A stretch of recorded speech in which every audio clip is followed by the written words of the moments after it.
പത്തനംതിട്ട തിരുവല്ലയിൽ കൈക്കുഞ്ഞിനെ ഉപേക്ഷിക്കപ്പെട്ട നിലയിൽ കണ്ടെത്തി. കുറ്റൂർ മനക്കച്ചിറ റെയിൽവേ അടിപ്പാതയ്ക്ക് സമീപത്തെ തട്ടുകടയിലാണ് കുട്ടിയെ കണ്ടെത്തിയത്. തട്ടുകട ഉടമ ജയരാജനാണ് കുട്ടിയെ കണ്ടത്. കട തുറക്കാൻ എത്തിയപ്പോഴാണ് കുട്ടിയെ കണ്ടത്. പോലീസ് എത്തി കുഞ്ഞിനെ താലൂക്ക് ആശുപത്രിയിലേക്ക് മാറ്റി. ചേട്ടനെ രാവിലെ ചായ ഇടാനായിട്ട് തട്ടുകടയിൽ ചായ ഇടാനായിട്ട് എഴുന്നേറ്റപ്പം തട്ടുകടയുടെ വാതുക്കലായിട്ട് ഒരു പൊടി കുഞ്ഞിനെ കണ്ടു, കരയുന്ന കുഞ്ഞിനെ കണ്ടു. അപ്പം ചേട്ടൻ എന്നെ വിളിച്ചു, ഞാനും വന്ന് കണ്ടു. അതിൻ്റെ വല്ലാത്ത തണുത്ത് വിറയ്ക്കുന്നുണ്ടായിരുന്നു ആ കുഞ്ഞ്. പിന്നെ പെട്ടെന്ന് തന്നെ ഞങ്ങളൊരു തുണി അതിൻ്റെ ദേഹത്തിട്ടു. അപ്പുറത്ത് കൊച്ചുമോനെ വിളിച്ചു, എല്ലാവരെയും വിളിച്ചു. എല്ലാവരും ഇറങ്ങി വന്നപ്പോഴാണ് പറഞ്ഞ് അവർ രാത്രി ഉറങ്ങിയിട്ടില്ല, അവരുടെ പശു പ്രസവിച്ച കാരണം. അപ്പം ഒരു 1:30 മുതൽ ഒരു പൊടിക്കുഞ്ഞിൻ്റെ കരച്ചിൽ കേൾക്കുന്നുണ്ടെന്ന് പറഞ്ഞു. പിന്നെ ഞങ്ങൾ പെട്ടെന്ന് പോലീസിനെ വിളിച്ചു, കൊച്ചുമോനെ വിളിച്ചു. കൊച്ചുമോൻ പിന്നെ പോലീസിനെ വിളിച്ചു. നാട്ടുകാരെല്ലാം വന്നു. അങ്ങനെ കുഞ്ഞിനെ ഇപ്പോൾ വന്ന് പോലീസ് കൊണ്ടുപോയി. വിവരങ്ങൾ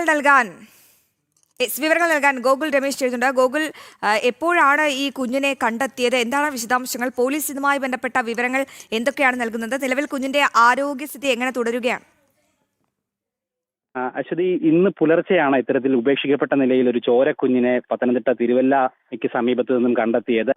പുലർച്ചെ ഈ തിരുവല്ല കുറ്റൂരിലുള്ള തട്ടുകട നടത്തുന്ന ജയരാജൻ എന്ന് പറയുന്ന ആള് തന്റെ തട്ടുകട രാവിലെ തുറന്ന സമയത്താണ് കടയ്ക്ക് സമീപത്തായിട്ട് ഇങ്ങനെ കുഞ്ഞിനെ ഉപേക്ഷിക്കപ്പെട്ട നിലയിൽ കണ്ടെത്തിയത്. ജനിച്ച് ഏതാനും ദിവസങ്ങൾ മാത്രം പ്രായമായ ഒരു കുട്ടിയെയാണ് ഉപേക്ഷിക്കപ്പെട്ട നിലയിൽ ഇങ്ങനെ കണ്ടെത്തിയത്. തുടർന്ന് ഈ ജയരാജ് അടക്കമുള്ള ആളുകൾ അവിടുത്തെ പരിസരവാസികളെ വിളിച്ചുകൂട്ടി. തുടർന്ന് പോലീസിനെ വിവരം അറിയിക്കുകയും ചെയ്തു. തുടർന്ന് തിരുവല്ല പോലീസ് അവിടെ എത്തി കുഞ്ഞിനെ അവിടെ നിന്നും തിരുവല്ല താലൂക്ക് ആശുപത്രിയിലേക്ക് ഉടനെ തന്നെ മാറ്റുകയും ചെയ്തിട്ടുണ്ട്. കുഞ്ഞിന്റെ ആരോഗ്യനിലയിൽ കാര്യമായിട്ടുള്ള പ്രശ്നങ്ങളില്ല എന്നാണ് മനസ്സിലാക്കുവാനായിട്ട് സാധിക്കുന്നത്. ഒപ്പം ഈ തട്ടുകടയ്ക്ക് സമീപത്ത് ഉള്ള വീട്ടുകാർ അവർ പശുവിന്റെ പ്രസവം എടുത്തുകൊണ്ടിരിക്കുന്നത്. ആ സമയത്ത് ഈ രാത്രി മുതൽ തന്നെ കുഞ്ഞിന്റെ കരച്ചിൽ കേൾക്കുന്നുണ്ടായിരുന്നു എന്നുള്ളതാണ് പറയുന്നത്. രാത്രി 1:30 മണി മുതൽ ഒരു കുഞ്ഞിന്റെ കരച്ചിൽ ഇങ്ങനെ കേൾക്കുന്നുണ്ടായിരുന്നു എന്നാണ് സമീപത്തുള്ള ആളുകൾ പറയുന്നത്. എന്തായാലും രാവിലെ 5 മണിക്ക് ശേഷമാണ് ഈ തട്ടുകട തുറക്കാനായിട്ട് ജയരാജൻ എത്തിയത്. തുടർന്നാണ് കുഞ്ഞിനെ കണ്ടെത്തുകയും ചെയ്തത്. എന്തായാലും ആരാണ് ഈ കുട്ടിയെ ഉപേക്ഷിച്ചത് എന്നുള്ള കാര്യത്തിൽ ഇപ്പോഴും അവ്യക്തത തുടരുകയാണ്. സമീപത്തെ CCTV ദൃശ്യങ്ങളടക്കം തിരുവല്ല പോലീസ് പരിശോധിക്കുന്നുണ്ട്. പക്ഷേ ഈ കട ഇരിക്കുന്നതിന്